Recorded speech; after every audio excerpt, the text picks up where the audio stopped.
পুলিশের থেকে ছাড়া পেয়ে কিন্তু প্রকাশ্যে এলেন কোটা আন্দোলনকারী সমন্বয়কারীরা। আমরা দেখানোর চেষ্টা করছি এই মুহূর্তে সার্জিত আন্দোলনের কিন্তু যারা 6 সমন্বয়কারীর মধ্যে যারা রয়েছেন বেশ ফোকাসে যারা ছিলেন তারা কিন্তু এই মুহূর্তে দেখছেন শহীদ মিনারে কিন্তু প্রথমবারের মতো প্রকাশ্যে এলেন এবং তাদের কিন্তু চোখে মুখে দেখছি রক্তের আগুন জ্বলছে তাদের চোখে মুখে। যে গুলি করে যে হত্যা হয়েছে সেই হত্যার কারণে কিন্তু তাদের মনে তীব্র ক্ষোভ আমরা যেমনটি দেখিয়েছিলাম।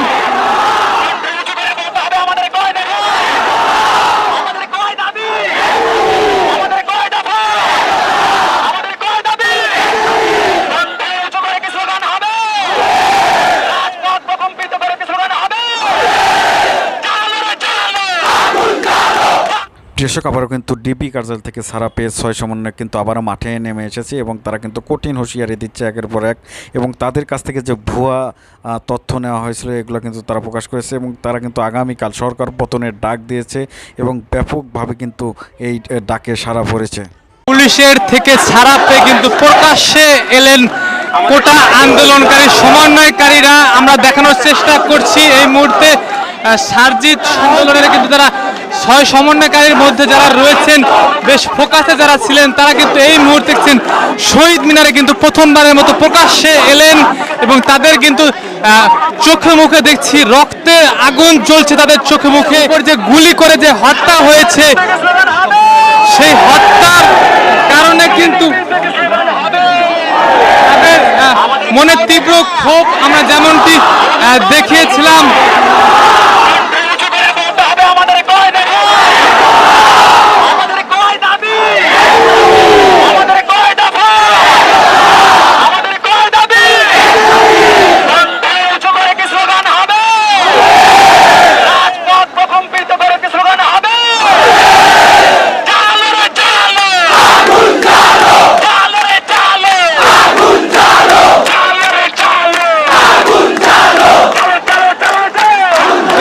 সার্জিত সহ যারা ছিলেন সমন্বয়কারীর যে মূল ফোকাসে তারা কিন্তু দেখছেন এই মুহূর্তে স্বৈরাচারের গদিতে শেখ হাসিনার পতনের দাবিতে কিন্তু তাদের কিন্তু আজকে স্লোগান তুলছেন। পুরো শহীদ মিনার এলাকা কিন্তু কাঁপছে তাদের মুখের স্লোগানে এবং দেখছেন সার্জিত সহ কোটা আন্দোলনের সমন্বয়কারী যারা ছিলেন তারা কিন্তু দেখছেন এই মুহূর্তে প্রকাশ্যে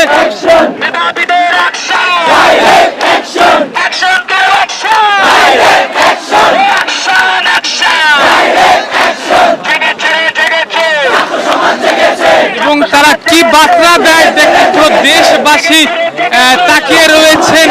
তাদের কর্মসূচি কি আসে তারা কি করেন সেটি কিন্তু দেখেছেন। আমরা যদি দেখানোর চেষ্টা করছি কাঁধে কাঁধ মিলিয়ে কিন্তু তাদের যে আন্দোলন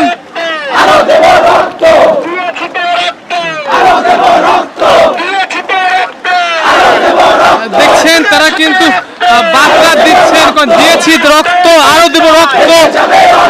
আপনারা হয়তো জানেন দেশে প্রায় 200-এর অধিক ছাত্র পুলিশ সহ শিক্ষার্থী সহ সাধারণ মানুষ মৃত্যুবরণ করেছে। সেই মৃত্যুবরণের জন্য কিন্তু তাদের যে প্রথম দাবিগুলো ছিল কোটা সংস্কার, সেই কোটা সংস্কারের দাবি যখন হার্ডলাইনে যায় সরকার পুলিশ গুলি করে ছাত্র মারে তখন কিন্তু দেখেছেন তাদেরকে কিন্তু তুলে নিয়ে যায় ডিবি কার্যালয়ে এবং ডিবি কার্যালয় থেকে কিন্তু তারা এই প্রথমবার কিন্তু প্রকাশ্যে এসে আবার রাজপথে কিন্তু নতুন ভাবে তারা শক্তি দেখাচ্ছেন। এবং আমরা যদি দেখাই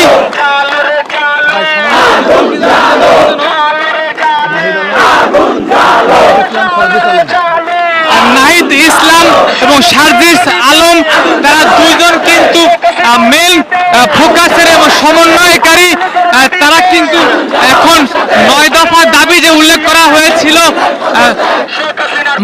মন্ত্রীদের স্বরাষ্ট্রমন্ত্রী এবং শিক্ষামন্ত্রী সহ ছাত্রলীগের ঢাকা বিশ্ববিদ্যালয়ে তাদেরকে যেন ছাত্র নিষিদ্ধ দাবি সহ সকল হত্যাকাণ্ডের পুলিশ সহ গ্রেপ্তারের দাবি এবং বিচারের দাবি তুলেছিলেন। তখন তাদের কিন্তু হুট করে কিন্তু তুলে নিয়ে যায় ডিবি কার্যালয়ে এবং তারা ভিডিও বার্তা কিন্তু এই কোটা আন্দোলন সেটি কিন্তু স্থগিত করার একটি বিভিন্ন বার্তা কিন্তু ভেসে এসেছিল এবং তারা যখন ছাড়া পেল পুলিশের মুখ থেকে তখন কিন্তু তারা দেখেছেন নতুন কর্মসূচি নিয়ে কিন্তু আবারও মাঠে নেমেছেন।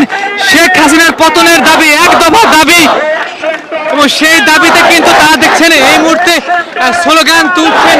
পুরো শহীদ মিনার এলাকায় কিন্তু হাজার হাজার মানুষের ভিড় হচ্ছে।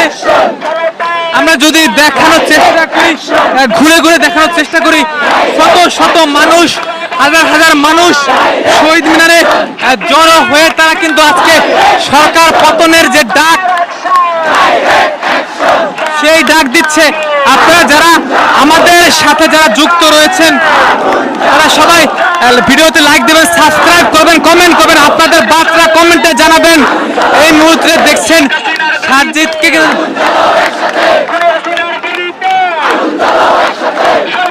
এই মুহূর্তে আমরা দেখা দেখছেন আরিফ ইসলাম,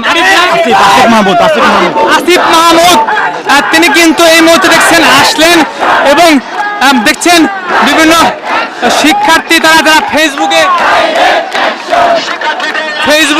যারা পুলিশের গ্রেপ্তার হয়েছেন তারা কিন্তু দেখছেন এই মুহূর্তে সামনে কিন্তু এসেছেন।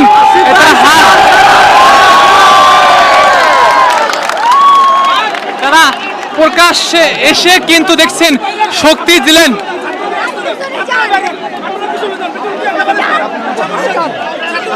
সামনে বসেন, পিছনে যান, আর দেখছেন আপনারা বসে পড়েন, সামনে বসে পড়েন।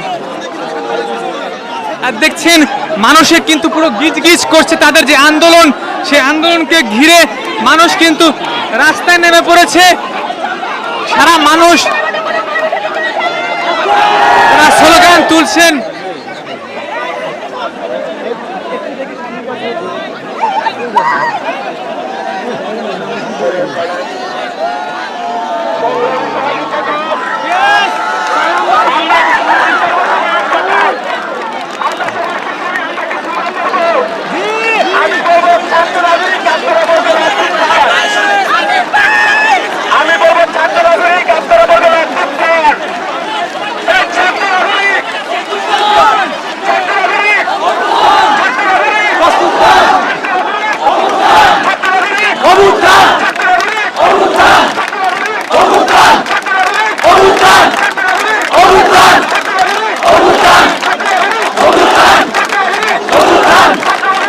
প্রকাশ্যে এসে কিন্তু তারা দেখছেন কঠিন বার্তা দিচ্ছেন, স্লোগান তুলছেন।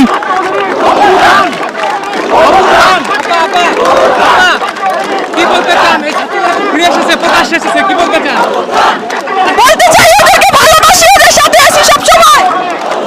আপনার কোনো চাওয়া রয়েছে নাকি? চাওয়া রয়েছে তাদের কাছে? তাদের কাছে চাওয়া এটাই যে আন্দোলন কন্টিনিউ করে যাবে, কাউকে ভয় পাওয়া যাবে না।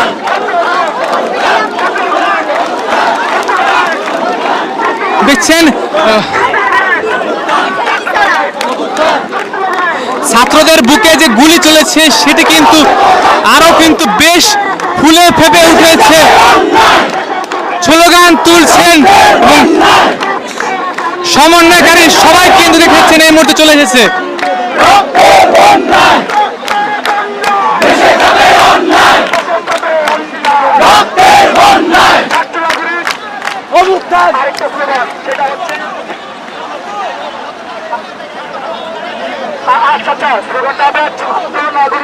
আপনারা বলবেন অভ্যুত্থান, অভ্যুত্থান, ছাত্র নাগরিক, অভ্যুত্থান, অভ্যুত্থান, ছাত্র নাগরিক, অভ্যুত্থান, অভ্যুত্থান, ছাত্র নাগরিক।